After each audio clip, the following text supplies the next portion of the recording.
As informal as ever. Hello, guys. I hope you're well. Good to see a couple of you are still starting to join us already. As promised, we've talked over the past kind of few weeks, or a few posts into the group to get Oli into the group and onto kind of the podcast, and to record a bit of a session in and around kind of stress resilience, well-being, how you can support your clients in them areas. And we're going to dive into different aspects of that today. It's great to have you on, mate. Thanks for giving us your time. Pleasure. The joy is mine. The joy. Do you want to give your intro? Because as I said prior to this, I normally butcher the hell out of them. It might be my honour. I'm happy with any intro. I don't want to do a long intro and people are sort of dial off about halfway through. But principally, I call myself a physiologist. It's not really a recognised profession. No one knows what that is. I did exercise physiology. So back in the 90s, I won't say at the beginning or the end. But back in the 90s, when you literally, you did exercise physiology to become a PE teacher. That was pretty much all there was for us.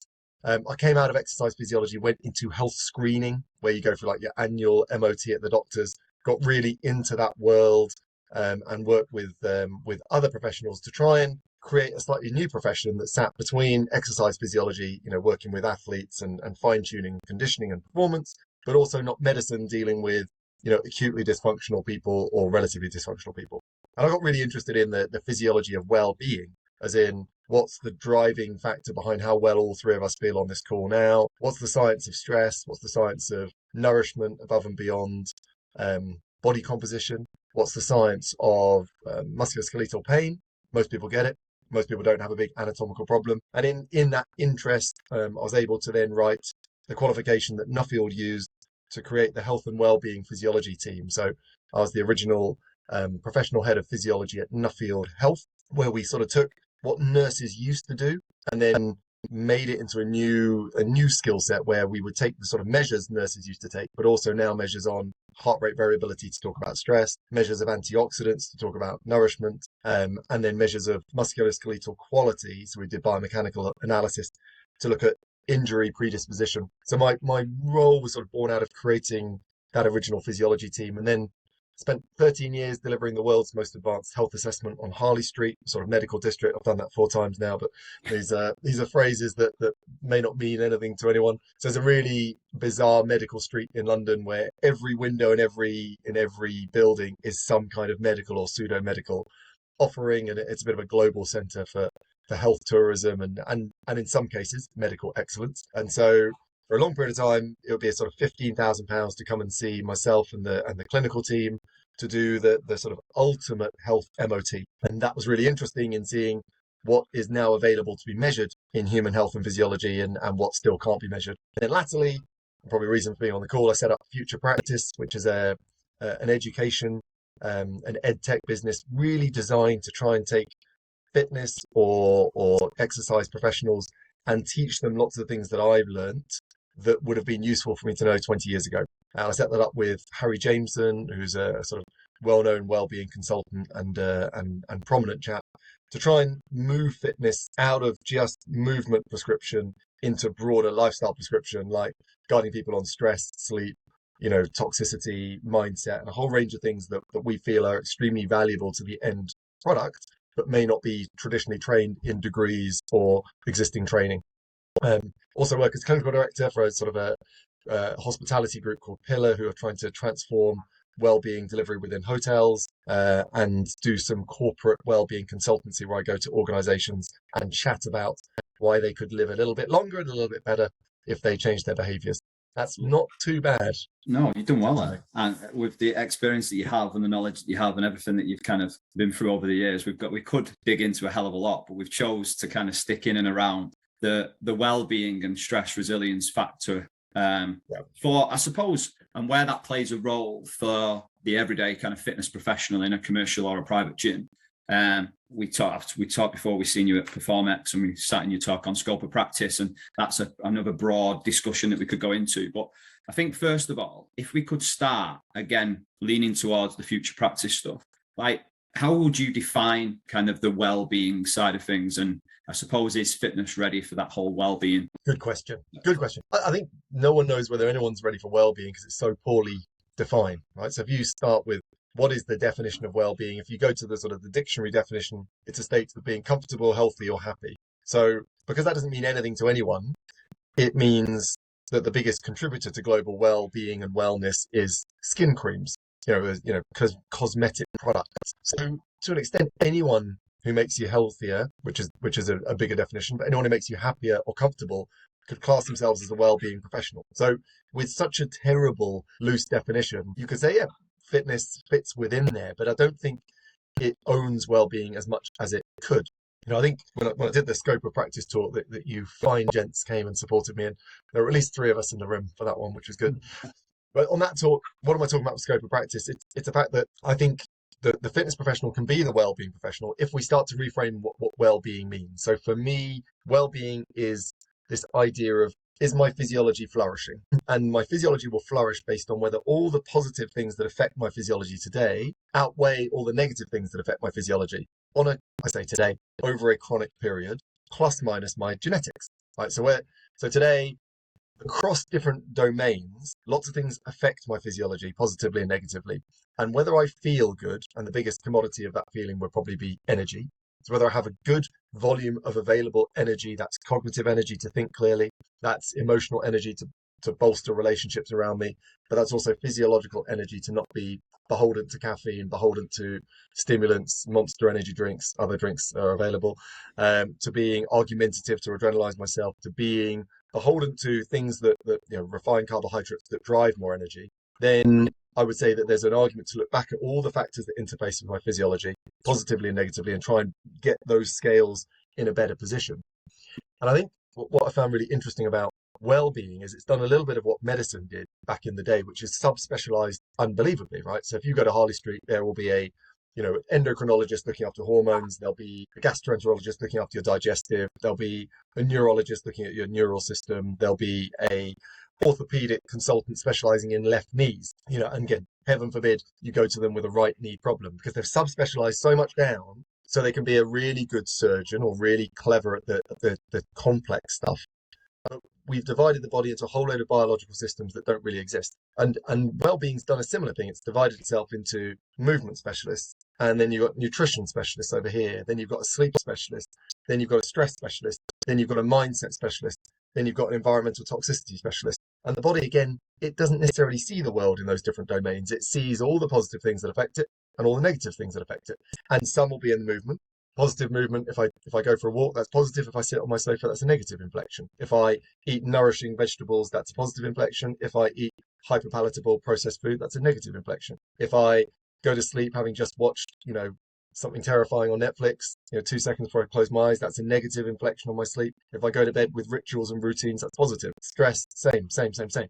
So every day, people are making thousands of decisions around the things that they do without perhaps understanding what the interplay of that with their physiology is and how that nets out and how they feel. Coming back to the actual question, for me, I think fitness is subspecialized to movement, to aggressively.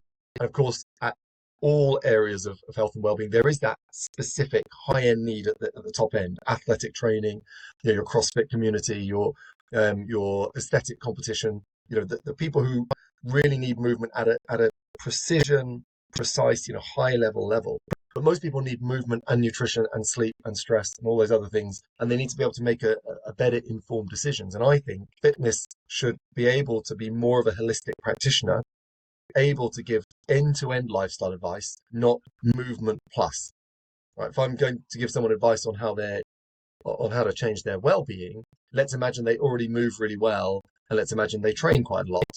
If I don't then have capability in nutrition and eating, if I don't then have capability in stress, I don't have capability in sleep, I sort of can't solve their problems. And I don't want to be someone who can't solve the problems of the people in front of me. God, where to even start to unpack that?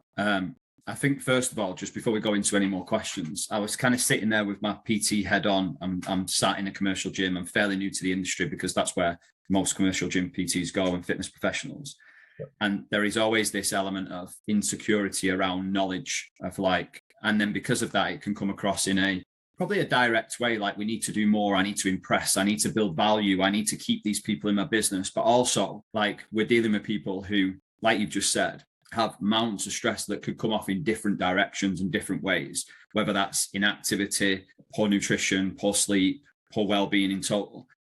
just off the back of that, if you don't mind, what advice would you give a personal trainer who knows that they aren't the expert in these fields, but know it's going to play a huge role in the behaviors that their clients make, create, and what will cause them to, I suppose, then enable them to get a result? Because most personal trainers these days are more savvy to think that behavior change is more than just moving more and eating less. Do you know what I mean? Yeah. So is there any advice that you could give to them that I suppose will support them to look in the right direction? I know we're going to get into future practice and stuff like that later, but where would you even start? Like, always a tricky one, that. That's a killer question early on. Nailed it. It's a challenge, right? Because I always prefer the practitioner who takes that view in terms of I won't talk about what I do not know, right? I'll do no harm. And that person is eminently trainable. You know, when I used to run the Nuffield physiology team, we'd always ask a question that was sort of an impossible question in the interview process, not to be a complete dick, but because the ability to go, great question, don't know the answer, is a fundamental skill if you're going to progress through the world of well-being, particularly into sort of more clinical well-being execution, because nobody knows it all, right? Nobody knows it all. So to start off with, I don't know the answer, let me have a think and find out about that, is great. You know, and I can ask questions I don't necessarily know the answer to, as long as when you know, if I say, look, how are you feeling? And the person says, oh, I'm in turmoil because my marriage is breaking down. Say, okay, that's going to be a significant impact. What I'm going to focus on is making you move today really well. I'm going to stay within my domain, and I'm going to be confident that quality movement is going to improve how you feel about your marriage breakdown, because movement affects everything. Mm-hmm. So when you start off with movement, you can almost get into any conversation, because if I turn around and go, I'm having chemotherapy, or I'm, you know, struggling with concentration at work, or I'm getting a divorce, if you take someone's baseline movement and you improve the quality of it, you will diminish the likelihood of that thing making them unwell. So I'm always happy to start off with bigger questions, but come back to the fact the intervention I'm going to recommend is going to be in my domain. I'm not going to go, oh, that's definitely meditation for you, or that's, you know, you need to do, you know, sound bowl healing, because that, you know, I saw a really good video on that the other day. So I think you ought to be careful with the intervention. When you control the intervention that's within your domain, you can start to build your questioning and capability outside of that. And my steadfast belief, you know, is that if you improve your movement quality, your nutrition, your sleep, your stress, whatever the person is worried about or complaining about will improve. We talk about underlying physiology in future practice. If I improve your underlying physiology, then whatever you came to me worried about will most likely improve. And we've particularly medicine has got very much a symptom down approach. You've got high blood pressure, I must get your blood pressure down. You've got high blood sugar, I must get that and your risk of diabetes down. You've got depression, I've got to get that risk down. But it doesn't do what's called root cause analysis to go, the same thing causing blood pressure, blood sugar, and depression could be an absence of movement. If I make your physiology work better, whatever is going wrong with you is less likely to affect you significantly. Mm-hmm. So I think step one is to say, yep, boundaries are absolutely critical. If you're the guy who knows everything, then you can't operate in any space I'm associated with. You know, you've got to have that's where that talk was about scope of practice. Yeah. We start small and we say, I know what I know. I can ask more, but I'll control the interventions I control. But then, you know, fundamentally, you know, the reason I set up future practice is, you know, with Harry was we couldn't believe there wasn't formal training in these areas that affected people that much, or being left to the discretion of the individual whether they brought them in or not. Because, you know, you'll know from the, you know, you're Nick, there's no one that stress doesn't affect. Yet in our traditional training, be that degree level, be that, you know, the professional skills academies, there's no formal understanding of that. So my desire of future practice is, yes, there's a commercial desire, but it's fundamentally born out of the idea people aren't getting as good lifestyle advice as they should, and we need people giving better lifestyle advice. Yeah. So, God, with that being said, then where does stress kind of resilience fit within a kind of PT's toolbox? It's another belter. I think firmly in the middle. You know, we got stress originally perceived as being a psychological issue. So I can't talk about stress. I'm not a psychologist. Well, we've known from the 1930s that when you stressed them, they sort of made these rats uncomfortable. They got physically ill. So we know stress becomes physical. We know, if we look at the data, people with high stress levels have an increased risk of cardiovascular disease, certain forms of cancer, you know, mood disorders, be that depression, anxiety, stomach ulcers. Stress doesn't sit here. It goes through here, but it ends up in the body. And if I'm a specialist in physiology, then I've got to see if I can not always try and change the way I think, but try and change the way my body reacts to the way I think. Coming, one step back, stress affects everybody, right? So, and that's because stress is a positive thing. So there is a stress in getting up in the morning, in there's a stress in having to go to work. There's a stress everywhere. And what we're really interested in is the point when all the positive stresses overwhelm our ability to cope, and we start to move into negative stress. People back in sports performance might remember the pressure performance curve. Yeah, halcyon days of studying that. And we used to use it in the phrase of there'll be a certain level where with no pressure, there's no performance. Then as pressure increases, performance goes up. Then I'd move into too much pressure. The pressure overwhelms my ability to cope. And that's where we see a dip in performance. And that used to be called choking in sport. Right. So it'd be like, why did, and again, I'm sure he's not on this call, but Asafa Powell, the Jamaican sprinter, was an example of someone who, was amazing in his nationals and regionals, but never delivered his PBs at Olympics or Worlds because it was deemed that the pressure in those situations overwhelmed his mental, his emotional ability to cope, and his running time decreased. Now, that pressure performance curve is pretty transferable to the general world. We all face a volume of things that affect us, but at some point that volume exceeds our ability to cope. And that ability to cope is partly about the way I think, but it's also how much my body can buffer. And what's become interesting is seeing stress rising up the ranks of the leading contributor to health and dysfunction, to the point that stress-related sickness absence, so people being off work because of stress, overtook back pain, which has always been number one. We've got 85%, lifetime incidence of non-specific back pain or back pain, of which another 80 or so percent is non-specific. But that's a lot of people. But stress has overtaken that. And that's also being accelerated by COVID. So that volume of pressures most people are facing, be that now a new pressure in managing COVID or a new pressure in job insecurity or a new pressure in rising gas prices, has overwhelmed people's ability to cope. And we're seeing increasing physical dysfunction from stress. So there won't be a person in your gym who isn't being affected by stress positively or negatively, but we're seeing the volume of people where it's affected negatively enormous. So then we get to the point where, well, then what do I do about that, right? So I'm not a psychologist. And there's 3 tiers of where I could solve that problem. And we call that environment, cognition, and resilience. So if I've got too many pressures on me, point number 1 is, can I change the pressures that are upon me? If my biggest pressure was my commute, can I change my job? Right, for example. So if I'm a life coach, I'm going to get paid a lot of money to sit with you and go, you guys tell me all the things that really bug you, and then how do we get rid of those things? And then you'll pay me hundreds of pounds an hour for that. It's a bit more complicated than that. But life coaching is okay, where am I structuring the volume of pressures has overwhelmed me? How do I decrease them or delegate them or get rid of them? If I go that I can't get rid of my job because I love it, but I hate the commute, then can I change my cognition? So the biggest factor in how much stress we will encounter is how many stresses we see, right? So the biggest, we know that optimists live longer than pessimists. Why? Well, a pessimist will catastrophize situations. An optimist will optimize situations. And a good example, which isn't strictly accurate, but don't hang me out to dry, would be I used to have a fear of flying. So in this example, if I change my environment, don't get on the plane. B.A. Baracus, for those children of the 80s, don't get on the plane. So don't get on the plane, but I've got to get on the plane because otherwise my wife will divorce me and no one goes on holiday. So I've got to get on the plane. But I'm sat on the plane and everyone else on the plane is relaxed, but I'm sweating, I'm breathing hard, I'm having a clear sort of moving towards a panic attack. I'm having a stress reaction. So the environment is the same for everyone, but I've perceived something that isn't happening. What I've perceived is not the plane taking off and going on holiday. I've perceived a plane crash, and my physiology is preparing for a plane crash, and it's actually preparing to grieve me in the wreckage of the burning flames. So I've taken what is the present and I've gone to a darkened future. So in that situation, my mind has created the stress. And what we find is most stresses and pressures exist purely because the brain has taken us out of the present state into the future. That's a major reason why mindfulness meditation has become a 21st century band-aid, because there's a huge volume of pressures on everyone, and mindfulness brings you into the present moment, thereby taking your physiology out of a fight or flight dynamic into being restful. But I digress. I'm not saying change the client's mindset. Now, if I'm on that plane and I'm on it and I don't like it, if I've had caffeine, that will make it worse. If I got hammered the night before on too much booze, that will make it worse. If I can't control my breathing, that'll make it worse. If I don't have visualization, that'll make it worse. If I did a little low intensity cardiovascular session before I got on the plane, that will make it better.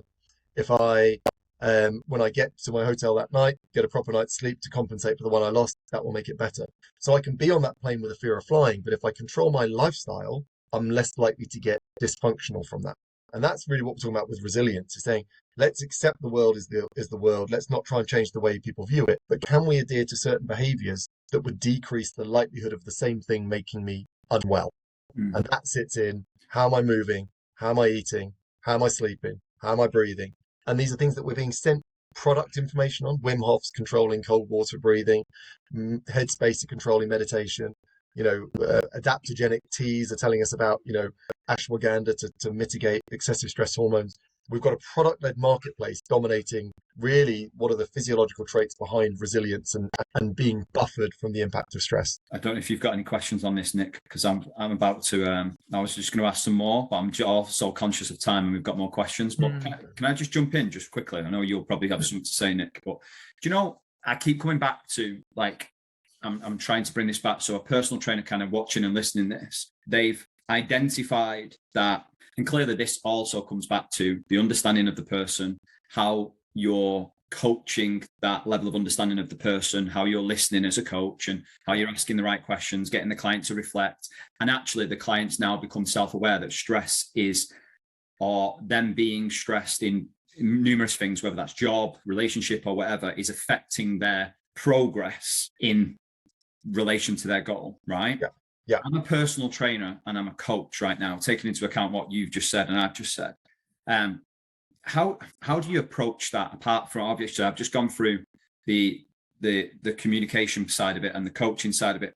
How do you approach that with a client who, because personal trainers are going to sit and listen to this and go, yeah, no, but I'm also under pressure to get clients in my business, to keep clients there, to get paid, to get people results. And you've got this. And I was the same for the first 5-8 before I understood the basic levels of coaching and communication. I was the same, right? I need to solve this problem. Do you understand what I mean? What advice would you give personal trainers who are in that battle and mindset of, yes, I want to support my client, but it's really hard then because I'm in this position too.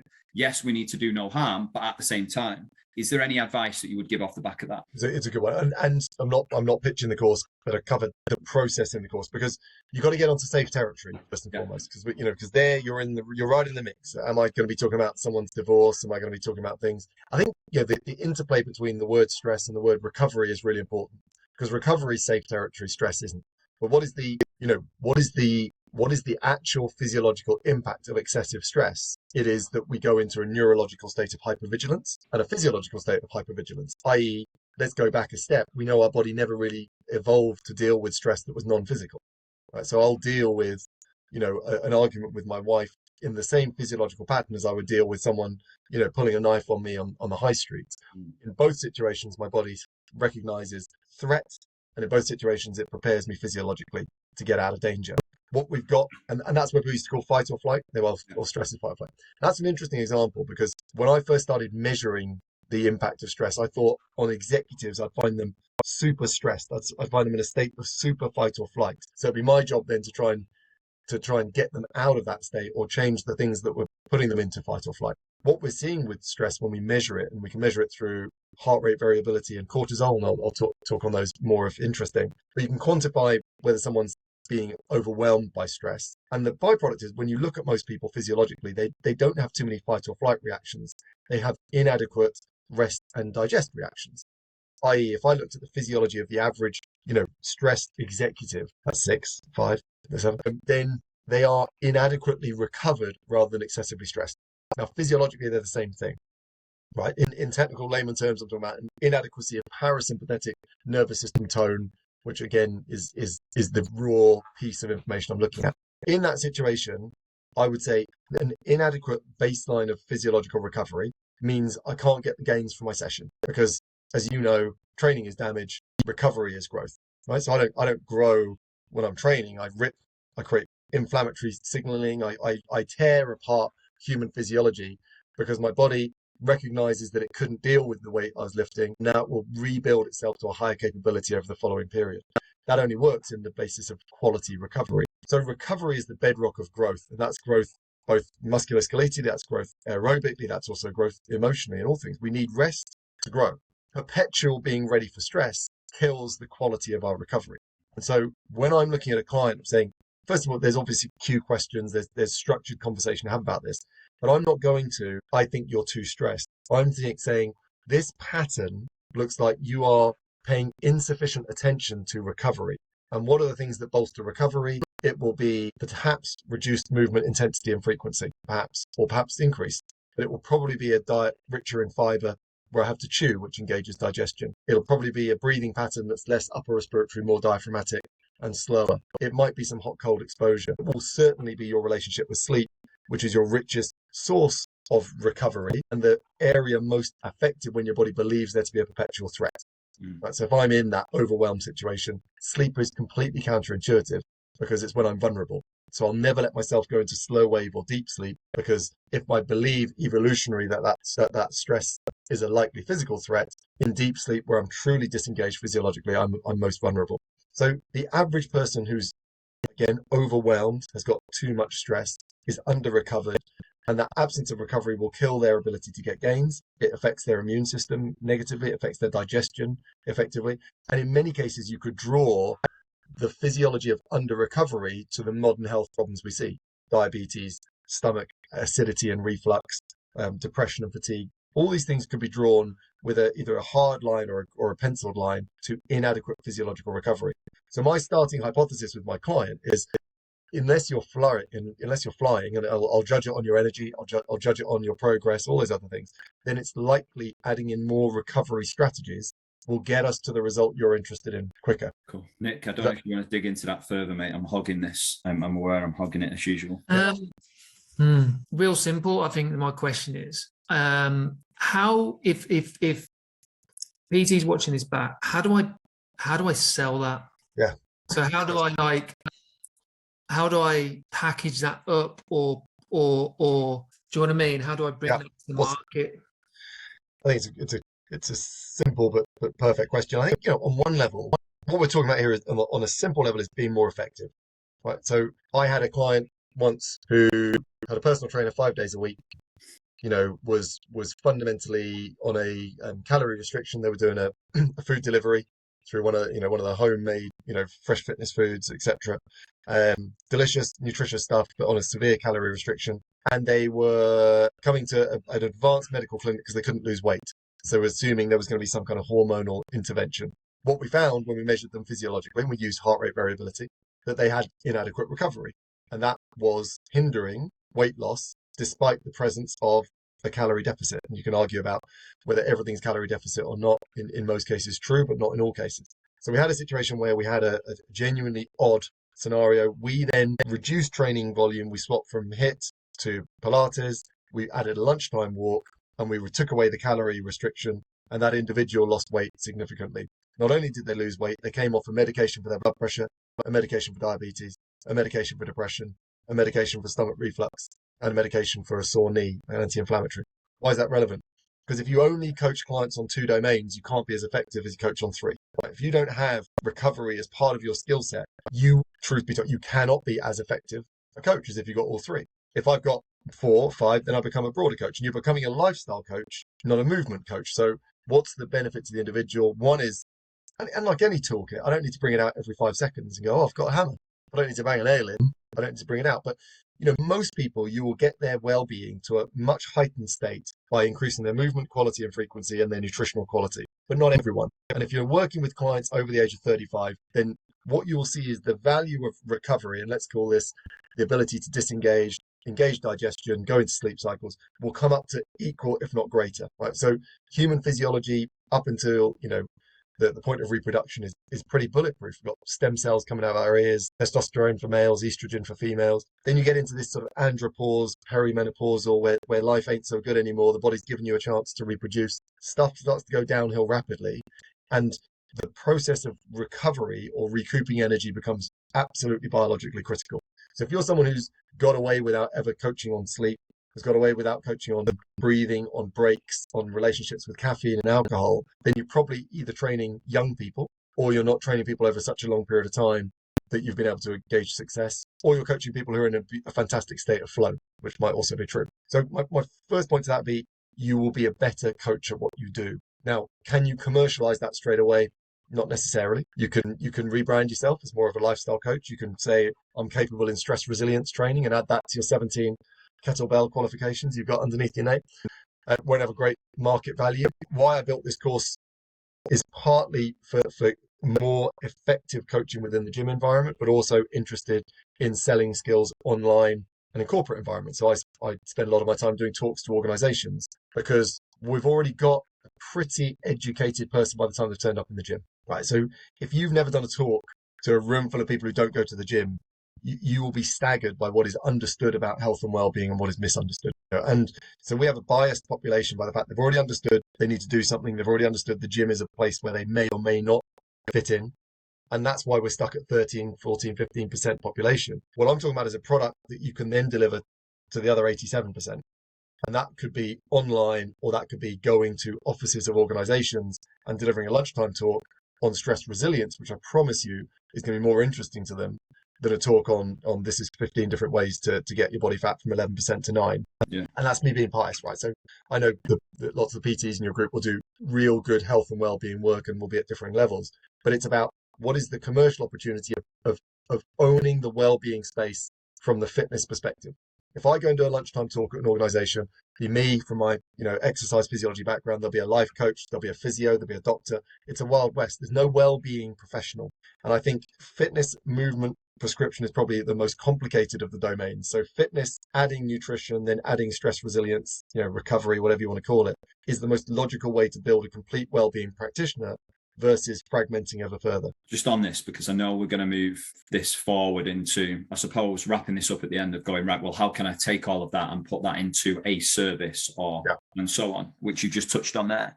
And I want to touch back on sleep and so on and how that's going to play a factor, because clearly most coaches start to understand that normally the contextual cue for a lot of their clients, or for some of them especially, is for them to go, again, in their words, off track from a behavior change perspective, will have a hell of a lot to do with their lack of sleep or poor quality sleep and so on. Yeah. We do have a question from free PTs that I think is important whilst we're on the stress resilience side of it that we cover.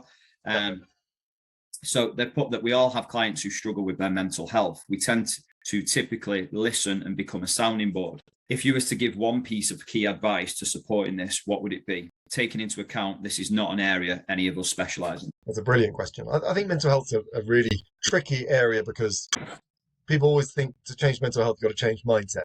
I've got to coach you. And of course, it's a sensitive area. If you get it wrong, there can be catastrophic consequences. So first and foremost, and I do cover this in the course, you need a red flag system when the things you're hearing reaches a point where you need to refer that out. Yeah. In the same way as if I'm training someone and they've got pain, I need a physio input, 8 different. There's a threshold when I pass the buck. So I think first and foremost, recognizing the sort of hard line between that requires clinical referral and that doesn't is important.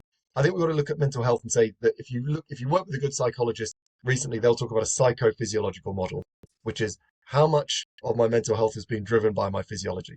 Right? So if the three of us went and had a big old night out on the town tonight, which would be marvelous, and we stayed out drinking alcohol, we stayed up all night, and we wake up the following morning, will we have a good mood state? Probably not, because of the withdrawal of alcohol plus the fatigue. Fatigue's a really interesting thing for me because fatigue will manifest in lots of different ways, but fatigue is one of the key diagnostic criteria of depression. When most people think about mental health, it's a spectrum in the same way as health's on a spectrum from flourishing and everything being amazing to premature death. But mental health's on a spectrum as well, from flourishing, high mood state, good quality thinking, great emotional relationships to, a clinical grade, mental health disorder. And most people are in the middle.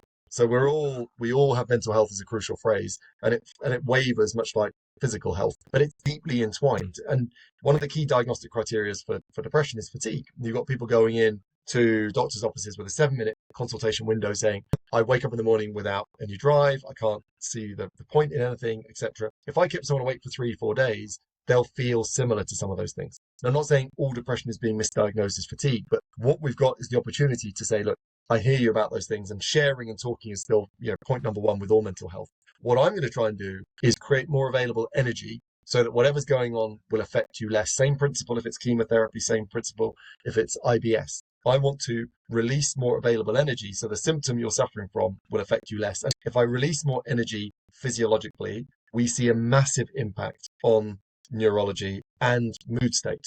I've seen people managing bipolar through exercise and nutrition alone. I've seen people, again, at acute clinical, my wife's a mental health lawyer, so she works with the deep end of the spectrum, and their diet, their movement, their sleep plays a major role in how aggressive their symptoms are, because our physiology drives our psychology, and vice versa. If I think poorly, my physiology mirrors. So I think that when we're talking about mental health, we say, look, first and foremost, being that sounding board, being that person with an open question, but not always a preset intervention, is critical. Secondly, I hear you. I'm not a specialist in mental health. What I'm going to do is work on habits and behaviors that are going to make you more energy. And if we've got that more energy, I hope that your mood state will improve as a result of that. Allows me actually to be a mental health expert to a degree. That allows me to be an IBS expert. That allows me to be any expert. Because if I improve your underlying physiology, your issue X will get better. We've got to look at anxiety is almost a chronically switched on stress response. I talked about being on that plane earlier and catastrophizing. The plane's going to crash, and my physiology mirroring that. Someone with an anxiety is effectively catastrophizing everything to the point where their brain is then looking for more stresses, and it becomes a very difficult cycle to break. The value of interventions that drive more parasympathetic tone for anxiety is unbelievable. Why is Wim Hof on BBC and doing every podcast under the sun? Because cold water therapy will engage vagal tone, because your body's trying to preserve its life, so it slows your physiology down. Combined with breathing, slows your physiology down. Combined with visualization, slows it down. He's got a physiological pill for reducing anxiety. And I've seen lots of people managing their anxiety through cold water immersion therapy. Why is meditation people's salvation? Because that form of breath work, amongst other things, down-regulates the brain from looking for danger, but it down-regulates my physiology. So if you've got your PT who's able to strategically bring in cold water therapy, sauna work, meditation, you're starting to give them a toolkit that means they can be that complete end-to-end. But they've just got to have a bit of understanding about the context of when and how.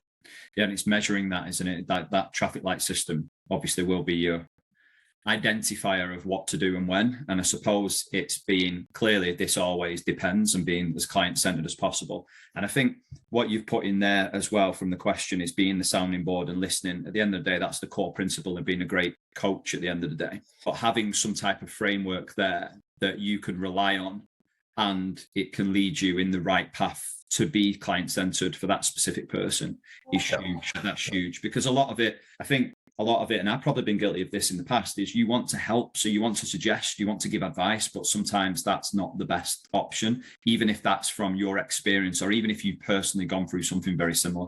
And I think that's where a lot of PTs kind of do, but it sounds like you're doing the right thing or similar. But obviously that response then from you, Oli, was brilliant for them to kind of take away and identify. And obviously we'll share more about the course and stuff. Yeah, I think it's being, how much of my knowledge do I share per client consultation? None. Fundamentally, it's not the let me tell you all about the physiology. We're talking peer to peer here.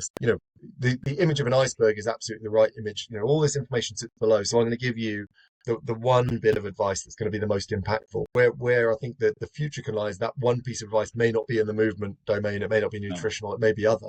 But listening is number one, and you may not be in the place to give any advice or coach out any advice in that first session, but having an intervention toolkit that includes I can recommend 100 things movement wise, I can recommend 100 things nutrition wise, but I should have 100 things to make your body recover and buffer stress better. But you may only bring out one of them.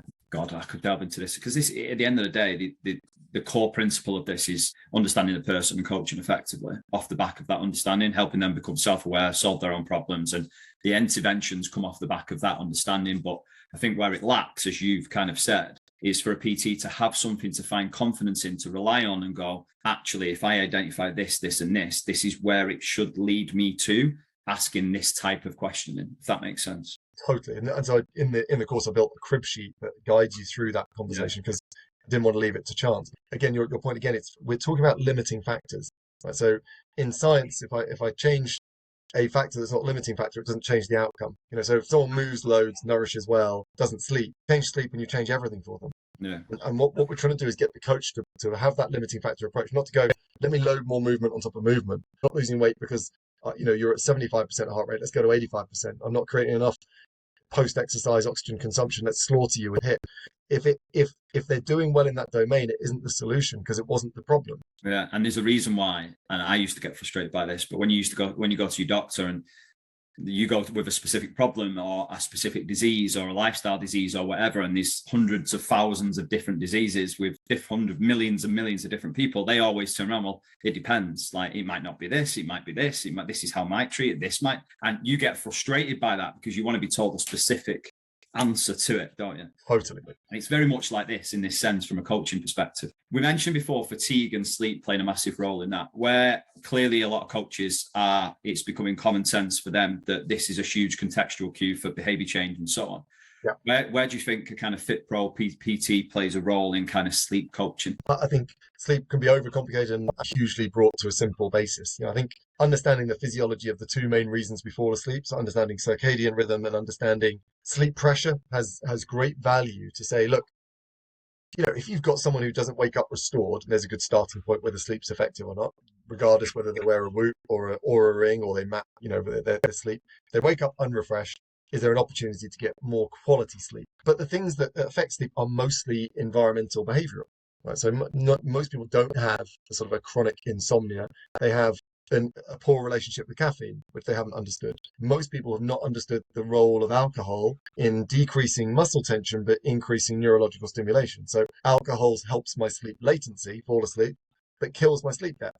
So most people think of a nightcap or a couple of glasses to unwind after a day spent breathing upper respiratory tight through my shoulders. Boom, alcohol works to take that feeling away, but it kills the sleep once I'm asleep. Most people don't understand, again, that without understanding circadian rhythm and light, as in I need light in the morning when my cortisol is released to get it down. I need dark and cool in the evening to get my melatonin coming back up. When we understand the interplay of those two hormones, suddenly blue light blockers make sense. Suddenly 90 minutes of sleep hygiene without administrating screens makes sense. Suddenly my digestive pattern makes sense. If I want to take someone's sleep, in most cases, it'll be driven by a combination of the environment they're in being disruptive to a natural sleep cycle, or habits and behaviors they have, or habits and behaviors they don't have.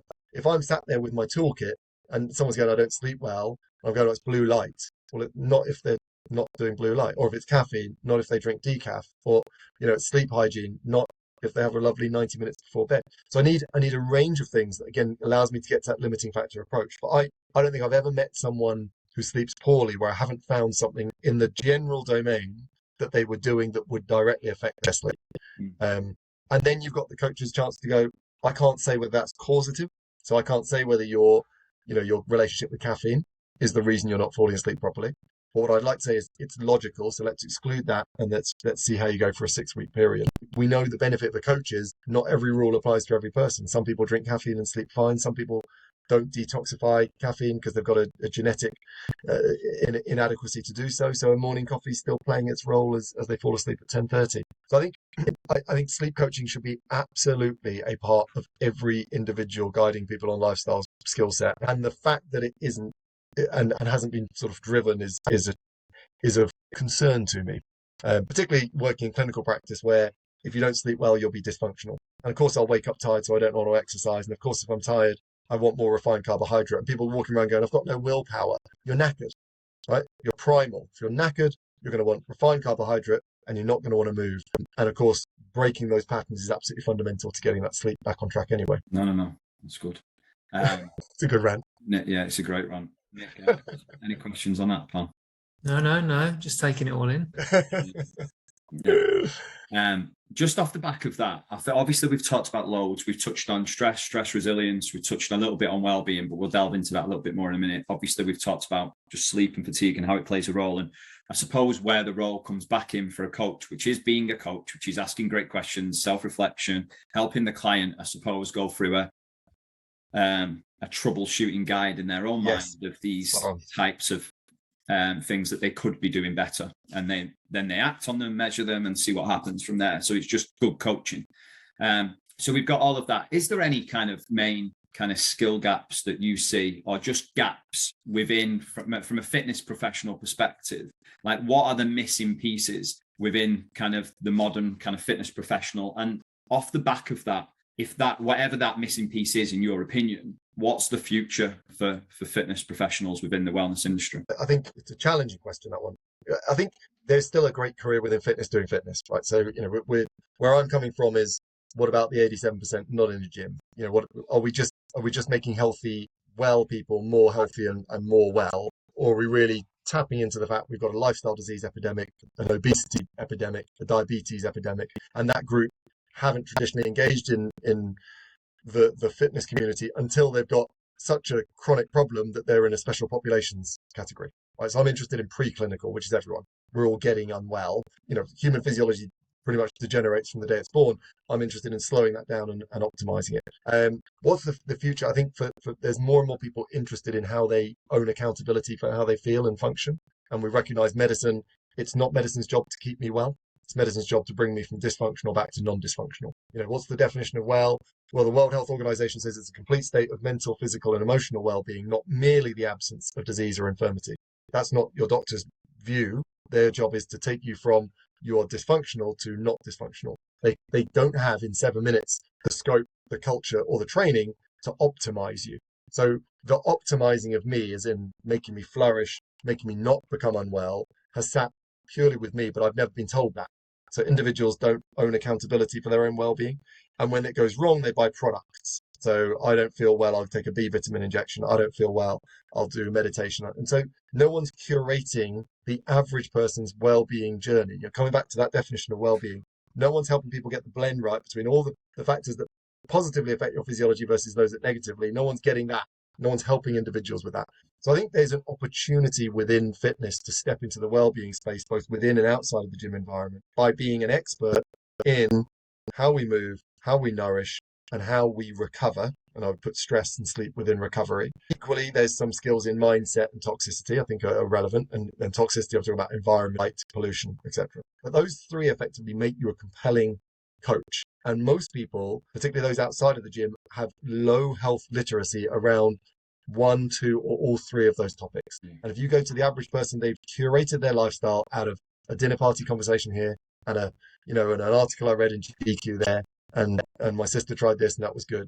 So the supplements they take, their movement strategy, their nutritional strategy, their sleep strategy is a hopscotch of random stuff. Why would, if those factors are the biggest single determinant of how long I'll live and how well I live, why would I not entrust some guidance to a professional? So for me, the biggest missing piece of skill within the fitness industry is the science of recovery, which I've dressed up under the guise of stress, and that allows me the recovery conversation.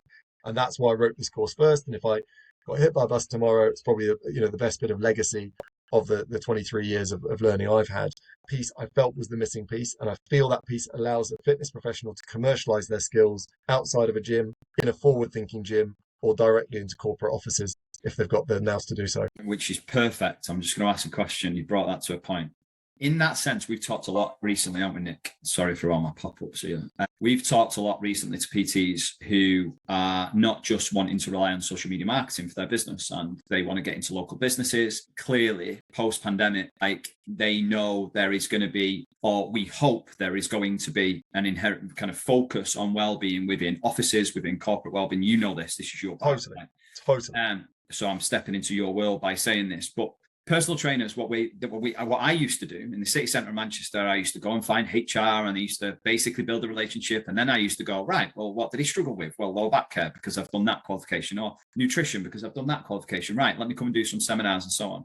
How do we take everything you've talked about today? Let's say they enroll on Future Practice and come onto the course and they qualify. How do we take all of that and, to jump on the back of Nick's question before, commercialize it? But I suppose, how do I get into well-being, into the corporate world, for example, and enhance my personal training business off the back of it? Yeah, so that's the killer question, because it's not that easy. No. Quick caveat on time. I might not be able to go much beyond 3. So just as this might be.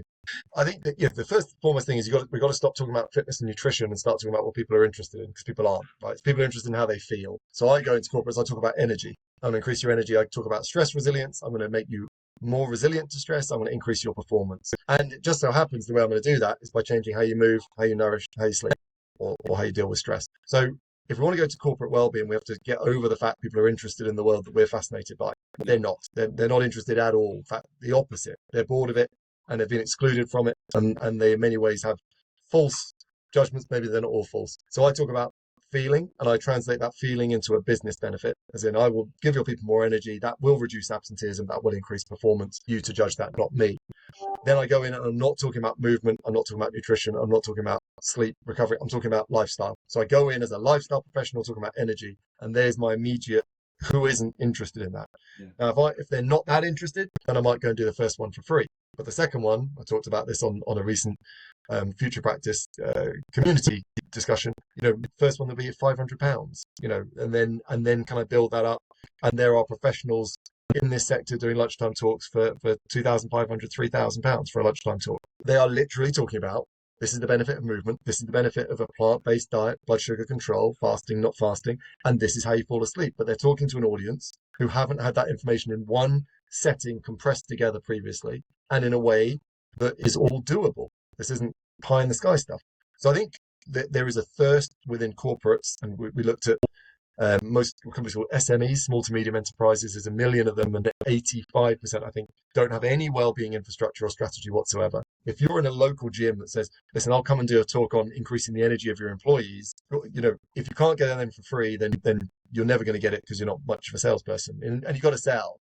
But fundamentally, and again, without being a salesman myself, I put a full presentation with all the graphics from the course at the end of the course. So there's a turnkey solution, so you don't have to go and write one. Because to give people a chance of doing this, they probably want to see what is the type of talk that I would do if I'm going to a lunchtime corporate, for example. So I think, we've got to move to summarize it, we've got to move to benefit, not to process, and we've got to test it, we've got to be good at it. But then if we're pricing it, people say, oh, it's £500 an hour or £1,000 an hour. It's not. If I'm talking to 20 people, each of whom is worth £300,000 to a business, and I make them 1% more effective, then I can start charging thousands of pounds for that talk. Brilliant. That kind of capped it off exactly where we wanted it to go as well. And I'm sure we could talk more and add more to this. I think just off the back of this, well, first of all, thanks for everything that you've kind of just shared. And that was so valuable, a session for the guys to kind of look back on, watch back and kind of listen to now. It's been absolute class. From my perspective, obviously I've started the course as well, so I can share my experience with the guys. I've actually started it now. So I can share my experience with the guys, and I'll make sure that I put all relevant links and things that you want me to kind of put to the guys into the group, so we can kind of talk about it more, and they can get in front of the future practice course and the stress resilience course. All right. Brilliant. And again, really appreciate you both having me on and the work you're doing. Thanks so much for your time. If we have any more questions off the back of this, I'm sure there'll be more, then obviously I'll throw them your way. Right, man. I'd love to answer them. Great. Hope people have got something from it. But again, really appreciate it, gang. And I'll see you both soon as possible, hopefully. Top man. Thanks so much, mate. Great stuff. Bye.